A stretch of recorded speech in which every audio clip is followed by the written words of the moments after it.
उन्दुना दङ। सोर सोर फैदों लाइभआव?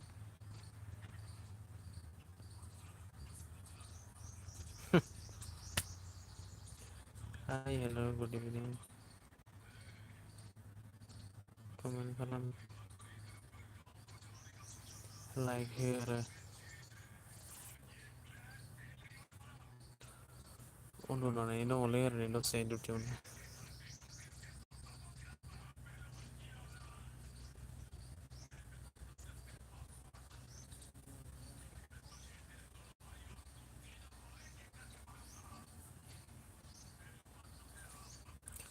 कमेन्ट खालाम लोगोफोर।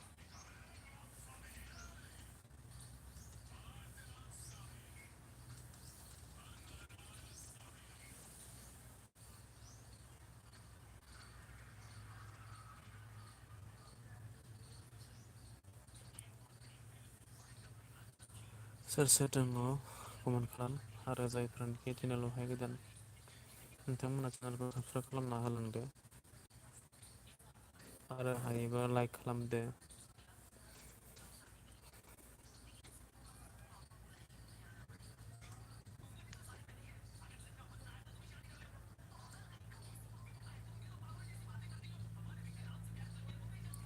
लाइक खालाम लाइक खालाम लाइक कर दो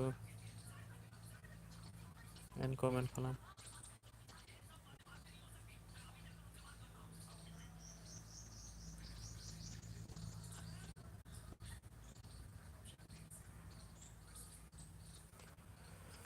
তোমালোকে কমেন্ট কৰিলেহে মই কথা পাতিব পাৰিম না।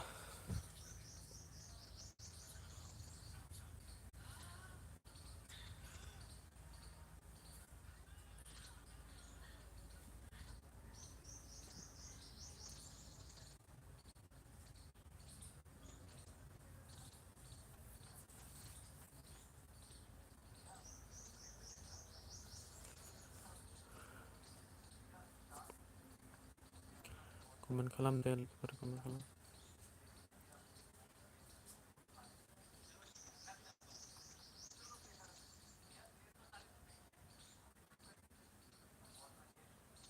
सिरि सिरियै फैदों आङो सिरि सिरियै।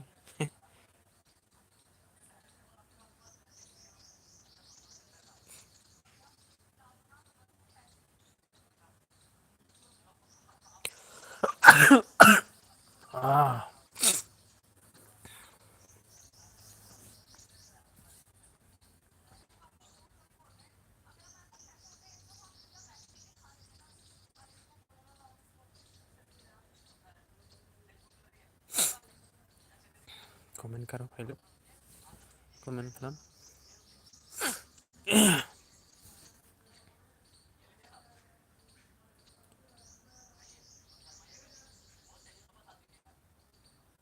सार गैया जोंनिया खाथियाव ओंखायनो दा दसे सिरि सिरि लाइक फैदों आरोना सिरि सिरि।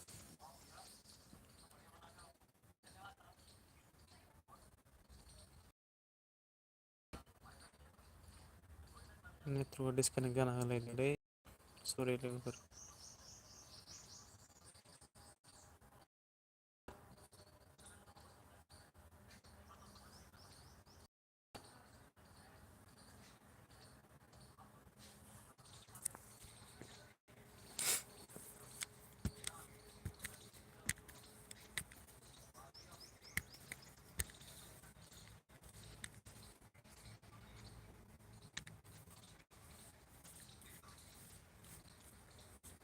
कमेन्ट खालाम रावबो।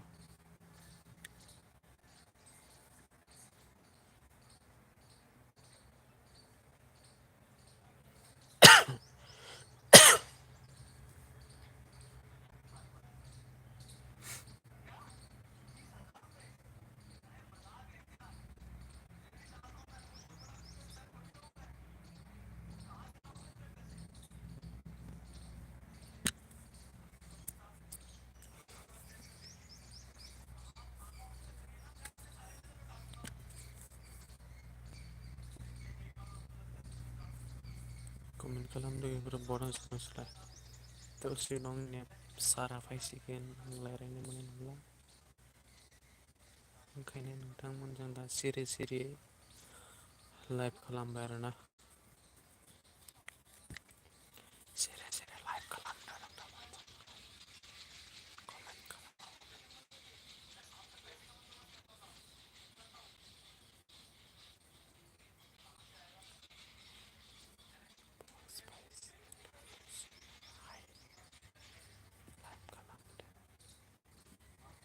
लाइक हो लाइक हो लाइक होनानै गालां जायफोरानोखि फैनानै थांफिनदो अननानै लाइक होदो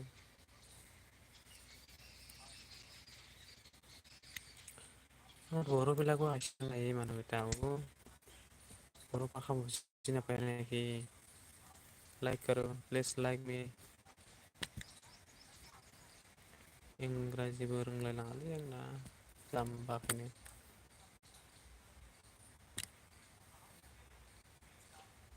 Hello my dear old friends, please subscribe to my channel, support me in my YouTube channel.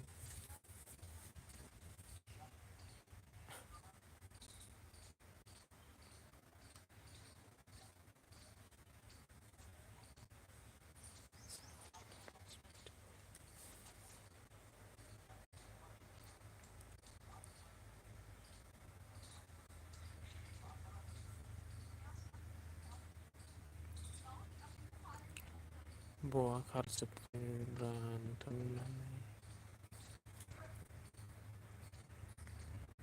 अननानै फैदोरा MS हाय MS कमेंट करो यार आप लोग कमेंट करेगा तभी तो मैं बात कर सकती हूँ आप लोग के साथ मैं इसी नींद में हूँ यार नींद लगी थोड़ी देर में मेरा बॉस आ जाएगा सीरी सीरी यही मैं लाइव आया हूँ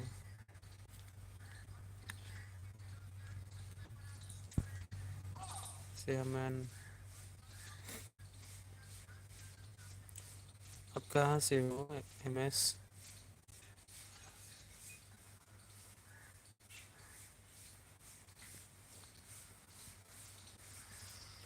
लाइक कर दो भाई मेरे लाइक एक लाइक कर दो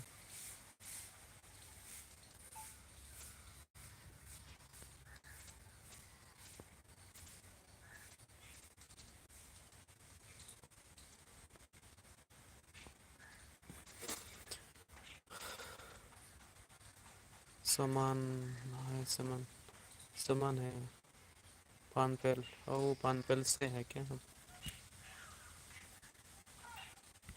मेरे को पहचान रहे सामान सामान है क्या सामान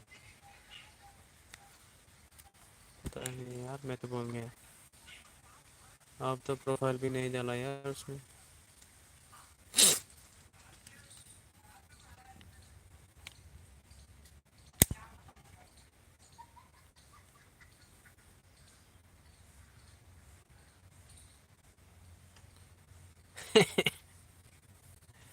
ऐसे ड्यूटी था यार कोई नहीं था इसलिए थोड़ा चुप के सोया हूँ अभी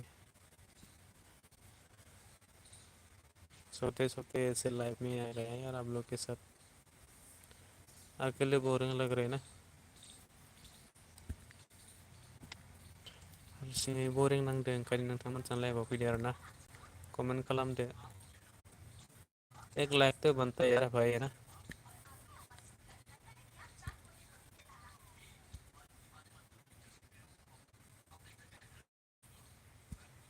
थोड़ी देर में बॉस आ जाएगा कोई सीटिंग नहीं है यार क्या करो सिंगल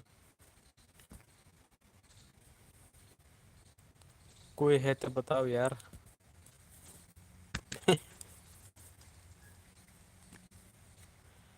अभी आप कहाँ पे हो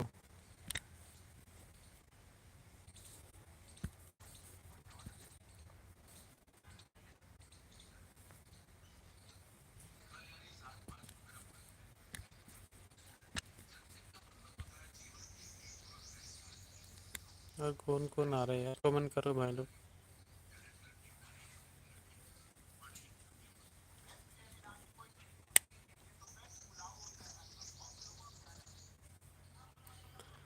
कमेंट करते नहीं यार कोई लोग भी। तो कमेंट खला मना मा।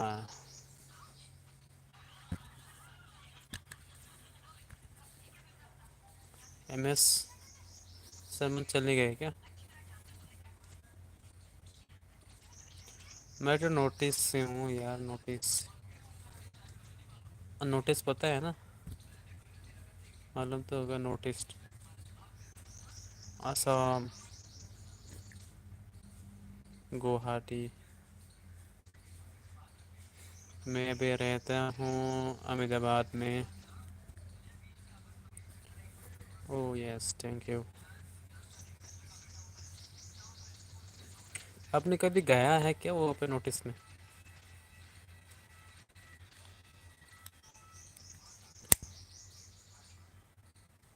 Seven sisters? हाँ, मैं कुछ समझा नहीं यार, सेवन सिस्टर का मतलब क्या है?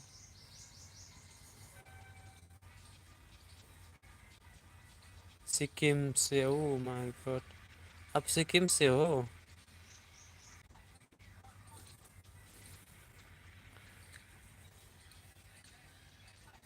कंसा, कंसा है क्या?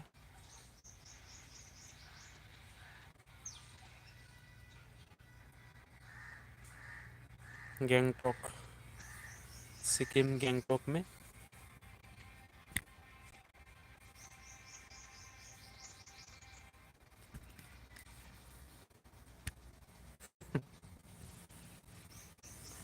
सेवन सिस्टर है क्या तुम्हारा? सेवन सिस्टर है, मेरे को भी एक दे दो।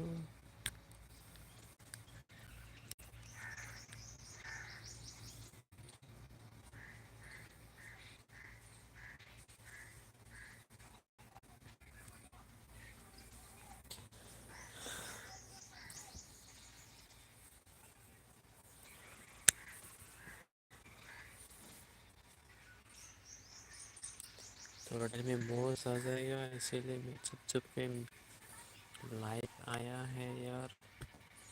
कमेंट कलम दे।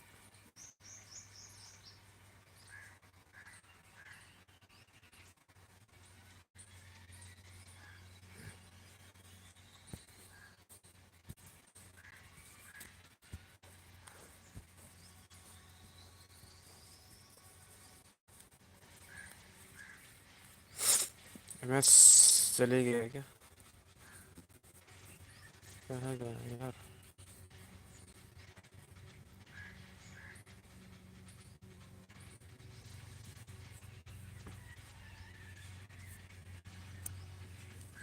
अगर लेडीज लोग का होता ना तो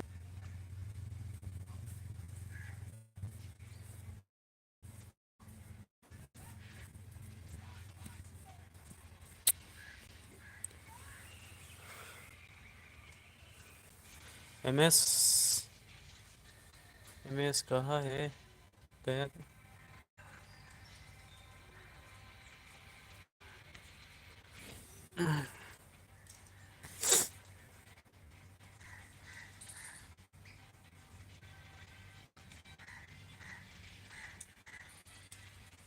लाइक तो करके जाओ, जाना है तो।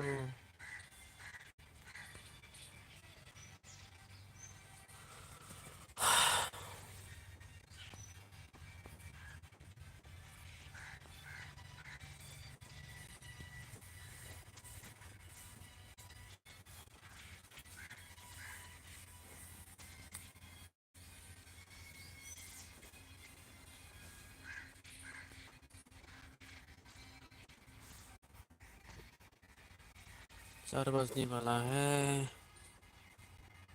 कौन कौन है और कौन कौन है? अभी थोड़ी टाइम मिला है मेरे को, इसीलिए मैं लाइव में आया हूँ। तो इसे सब लाइव पहले मंडे करना।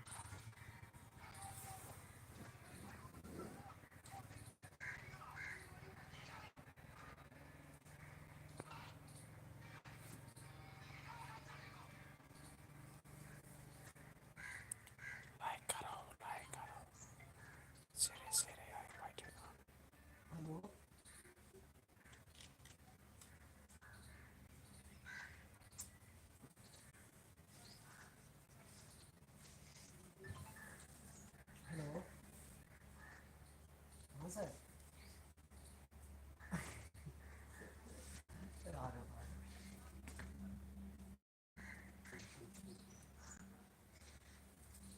कौन है?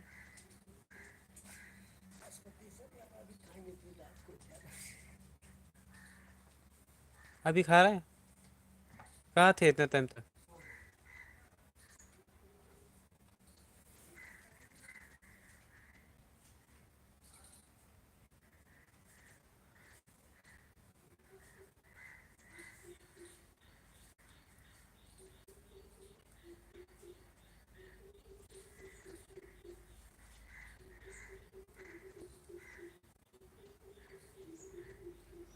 कमेन्ट खालामदोब्रा मा रावबो गैला थांजोबसिगोनसो नामा?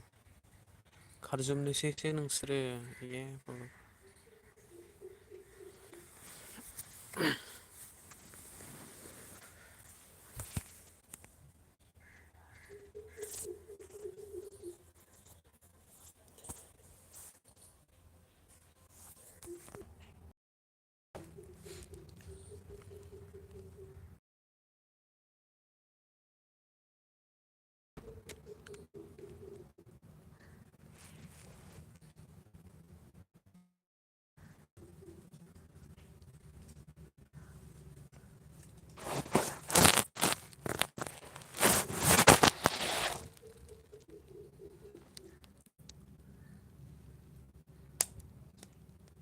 मजा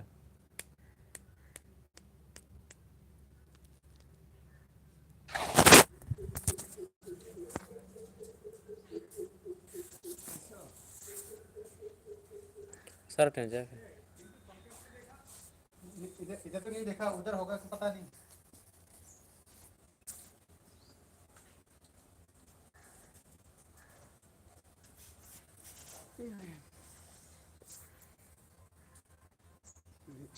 खाखायनो दङ थ' दङ फुल हाबे गगा मोनै खर'बो थांसारिलायलाङो दे। आं 8आवसो फैदों ना 8टा 1:30 फैदों।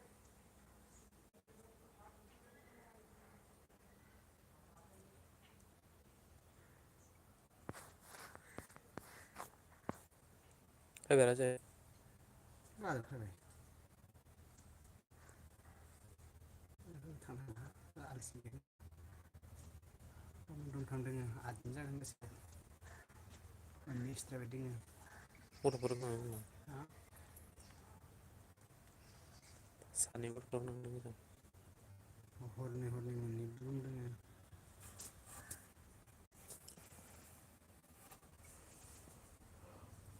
बाय बुरजा जानांगौमोनलै 10 जोननि आबाव जानांगौ होमबासो बाय गाहाम नाङो। 10टानिफ्राय फैगोन दे एमाव बाबरे मानदामा दस्राया फैगोन माबायाव 4टायाव मोनसे फैगोन 11टायाव 13 नम्बर फैगोन 11टायाव। खालि 9टायाव खालि बेसे सिटार्ट जागोन नामा आरो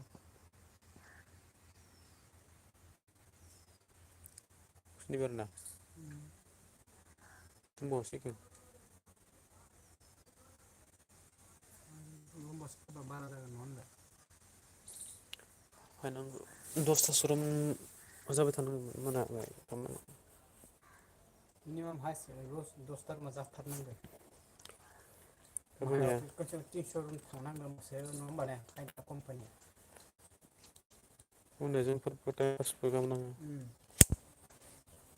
हमना ला नों माहायाव जेरैबायदि 300 रुम जाबाय हमना ला ने होमबासो खमसे खम मावदांनायखौ मावहोदानाखा जेराव लामायाव अन्थाइ खम जानायखौ खोदों अ हमना ला माहायाव 45,000 थाखानांगोन नङा होमबा ने मिनिमाम जोंनि जानाय होनाया 10 लाख थाखाबो हमना ला थांबाय ने आरो इथिं दोङोसो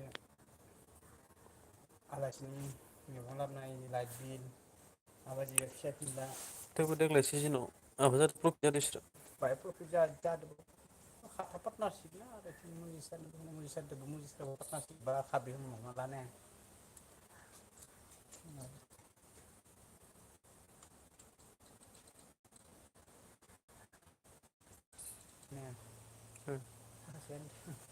बारासो दाम मोनगोन बे दा सिजोनाव सिजोनावनो थाङाखैबा र' थांदों बेलाय जयै जयै आरो बार'सो मोनस्रागोन फैसा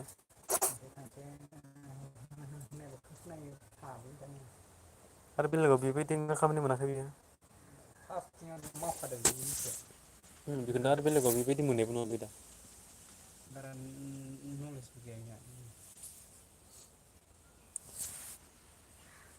लेखा फरा बाय समाव रोंनो खायसे ने बारा फरायनाय दंबावोलै बे मानसिया स्टार्टिंआवथ' इंलिसखौनो बारा रोङामोन दासो रायलाय रायलाय माबा जाबाय रोंग्रा जाबाय बिदेसआव थांबा बहुत फैसा मोनगोन लेखा फराफोरा थांनो बिदेसआव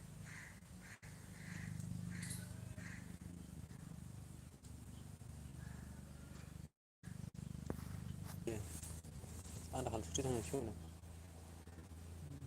बारायना होबाय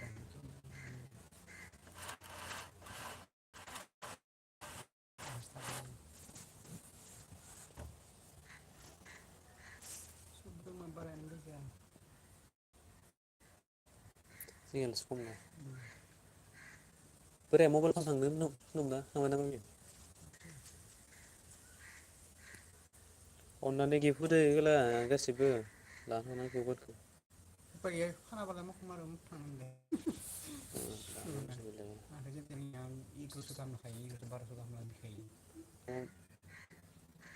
साराय सातस' नामा दं खरसा जानायखिनि माबा लादो गैला 1100 खालाय जों खेबसे थांनाया कमिला दामिला जाबाय थायोना टिकेट आं दहायसो नायदोंमोनलै बिनि माबाया टिकेट खमनि माने इमान गैयालै बारासो लानो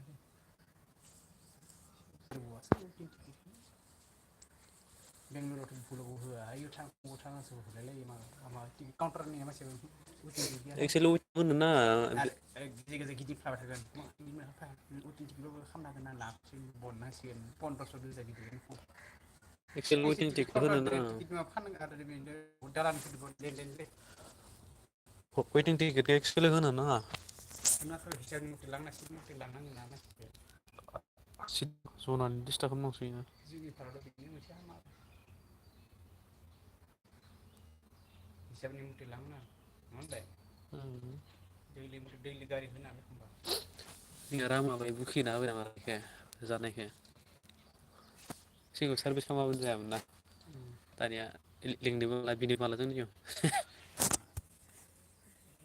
नों गैयिखाय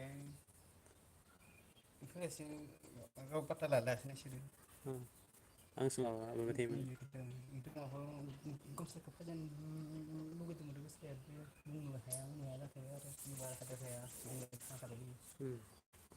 थांसिगोन माथो आरो सिगिनायाव सोरा गोमसारा मावजानो बेयाव एसे थिखोनो हाखायो जानो टाइम टेबोल गैयानो दिउटियाबो 11ता 12ता थायो मोजांफोराव जेबो माबायालै लायाना जेराव मेरावनो नों जिमाननो सोलायो इमाननो फाल्थु खामानि मोनबाय थागोन खरस बारनो हानांगोन फुरानावसो मिथिलांगोन नङा होमबा ने पुराना जाबासो आइदिया मोनोना मास मोनथामाव मोनैयाव सुबिदा मोनाखै सेसन हायोना फैसायाथ' जाबाय दे गोदान समावसो खिथि मोनखायो जोंनि बर' मानसिफोरसो अनलायो बाहाय नङा होमबा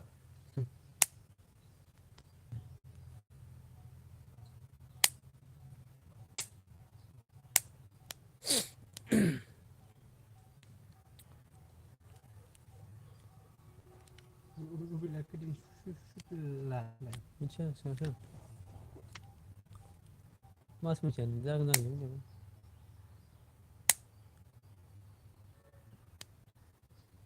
नैबे मास मोनसे बे सुटि लाखानाय बायदि जाखाबाय बेना बिदि थाथारनांगोन टेन्ट हाउस खालामबा बिसोर खागोनखाय नङा होमबा बिसोरबो खानो हागौ माबे रोंदा फासआ बेसो रुबियासो रोङो नाम्बार बाय नाम्बार माबानाय बे रोंसिगोनलै जेनेबा बे दाखालि जिथु माबानायखौ मिथिखानाय बायदि जानो नाम्बार बाय नाम्बार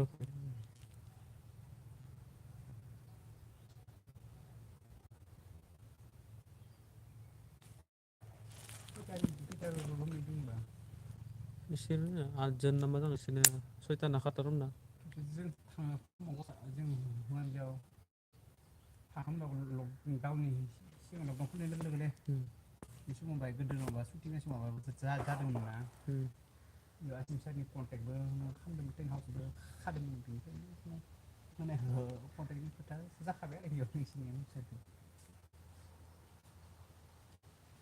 आरो 3 स्टार मोननो होबाय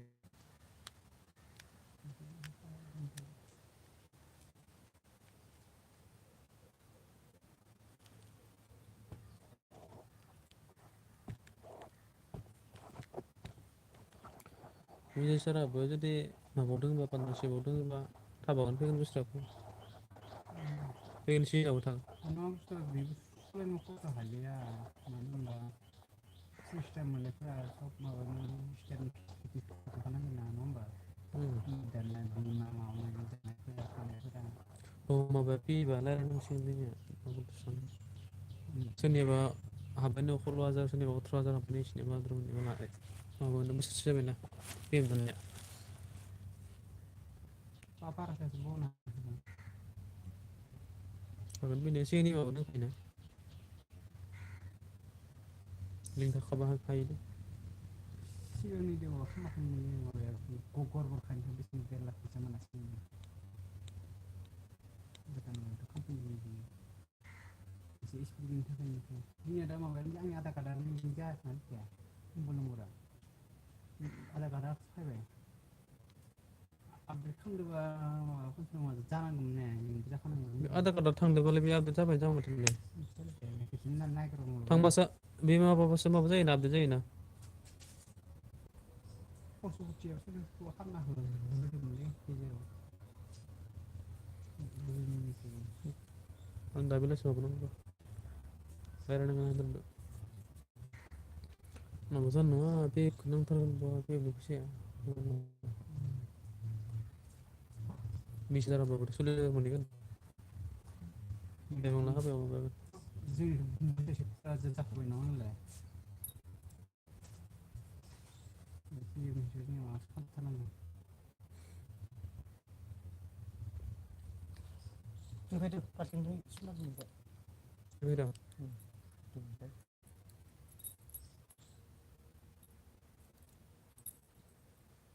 माबाखौ खालामनांगौ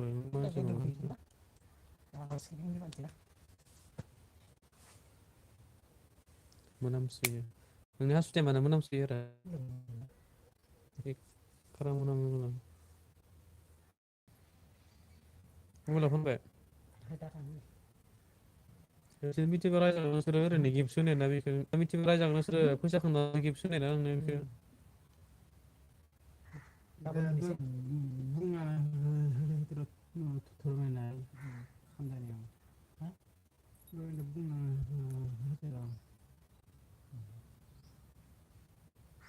गाबोनसो होगोन आं दा माखौ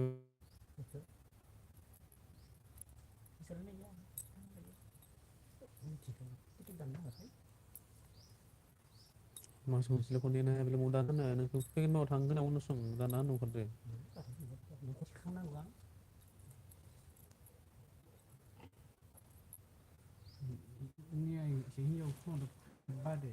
न'खौलाय मा होनना थिखांनांगौ फैसा गैयाब्ला नोंथ' थिकादारनो होगोन ना आंखो बेसेबां होगोन उनाव फैसा खालामनांगौ मिस्ट्रि खरसाखौ दिहुनना होनांगोन आं आरो फाइ माबाबा आजादि बनायनानै मोनसे गोसो मास मोनसे थानायबानो आरो आजादि टिकेटबो आरो मास मोनसे थाखिगोन आरो नों एप्लिकेसन लिरना खालामबाबो ने मास मोनसे दरमाबो हाबबावगौमोन सिन्थायानो गैया टिकेट मोनगोन मास मोनसे दरमाबो टिकेट हाबगोन मोनगोन मा फैगोन मासाव थांनायबा जुदि हामानो फैगोन मासाव थांनायबा नोङो टिकेटबो हरगौमोन ओमफ्राय बाव थाहैनाय मास मोनसेनि दरमायाबो हाबगौमोन मास आरो मोनसे थाबथानो होदों खोमा मोनसे बुजायना थाथारनांगौ मा खालामदों मा न'आवनो थैगाबाय थादों बिदि होननानै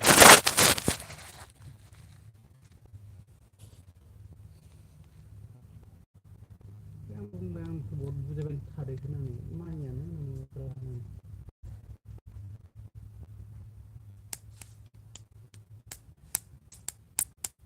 बेसेबां बुजायबावनो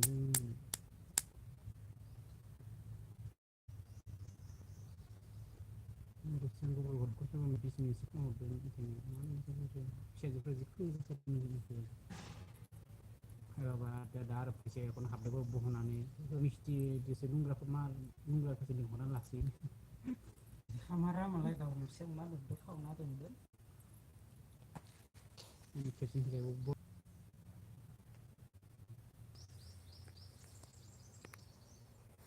फिसाजोआलाय मा क्लासाव फरायो दालाय?